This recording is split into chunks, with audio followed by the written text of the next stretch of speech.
Hey everyone, and welcome. Today we're going to pull back the curtain on something we use every single second of our lives, but maybe don't think about too much: computer networks. They're the invisible magic that makes our modern world tick, and we're about to figure out how it's all put together. I mean, really think about it. You hit send on a message, and in the blink of an eye, it's on a screen halfway around the world. It feels like magic, right? But it's not. It's actually a really elegant set of principles that makes it all possible. You know, it's hard to overstate just how much these data networks have changed everything. They let us build communities with people we've never met, work with anyone, anywhere. The old barriers of distance and time, they're basically gone. Pretty much everything you do online relies on this foundation. Instant messaging, scrolling through your social feeds, hopping on a work call with your team, it's all built on networks. Even the way we learn has been totally transformed. You can take a class from anywhere in the world at any time. Okay, so how do we even begin to wrap our heads around something so complex? Well, let's start with a really simple idea. We're going to see that computer networks aren't all that different from the way any communication works, whether it's between people or machines. That's right. It doesn't matter if you're sending an email, making a phone call, or, sending an old school letter in the mail. The process at its core is always the same. It always boils down to three essential parts. For any communication to happen, you need three things. First, you need a source. That's who's sending the message. Second, you need a destination, the receiver. And third, you need a channel, which is just the path the message takes to get from the source to the destination. Simple as that. Now, for that communication to actually work, everybody involved has to play by the same rules. In human conversation, we have things like grammar and etiquette so we can understand each other. In the world of networks, those rules are called protocols. They're the secret sauce that makes sure messages are sent, received, and understood correctly. All right, so we've got the basic theory of communication down, but what about the physical stuff? How are all these computers and servers and phones actually connected to each other? Let's talk about the layout. So in the networking world, the way you arrange everything is, well, it's everything.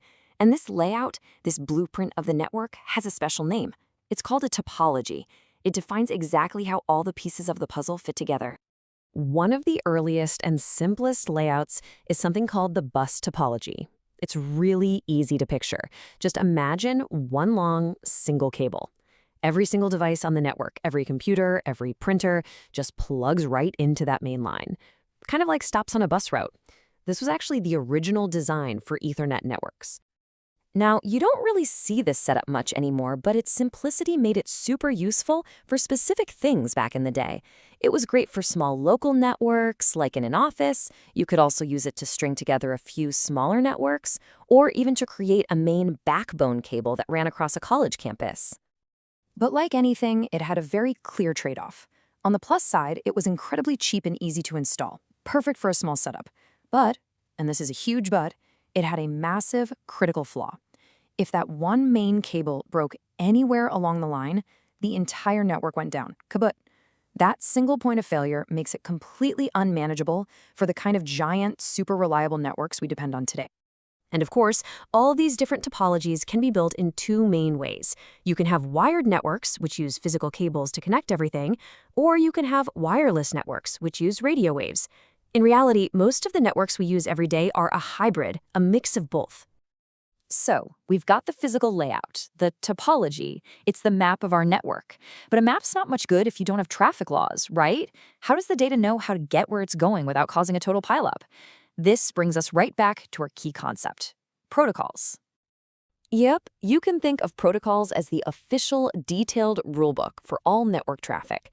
They dictate every single step of the journey, from the moment a message leaves your device to the moment it arrives safely at its destination. And they manage a lot of stuff.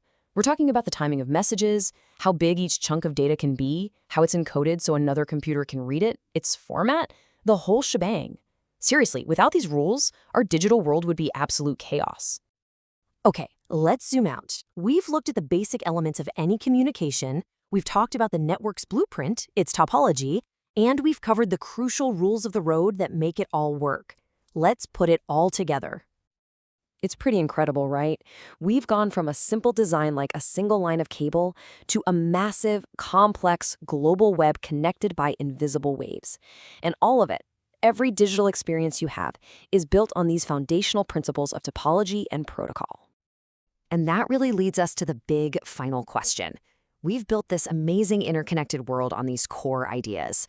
So what's next on the horizon? How will the next big breakthrough in networking reshape our work, our society, and all of our lives?